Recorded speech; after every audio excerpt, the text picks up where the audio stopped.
All right, another vocabulary. I'll make this quick. Remember, you only have to do these first four. If you want to give some or all of the yellow ones a try, I would recommend it. Even if you don't do all four, maybe do one or two of them. Again, just good practice, writing sentences, using context clues, figuring out what words mean, how to use them, all those good things.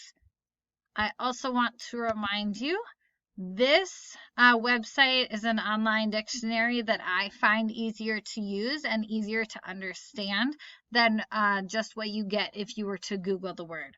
Googling the word totally can give you the definition, but I find these definitions to be a little more helpful, and the example sentences they give are also, I think, a little more helpful than the ones that Google gives you. Totally up to you, just what I would recommend.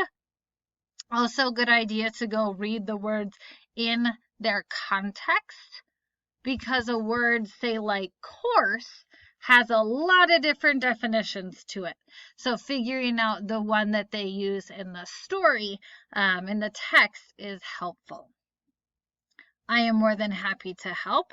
Make sure you capitalize your sentences. If you're not sure how to use it, try looking at one of the synonyms and using that and then replacing it with the word. That doesn't always work, but it's one good option if you're feeling a little stuck with the word.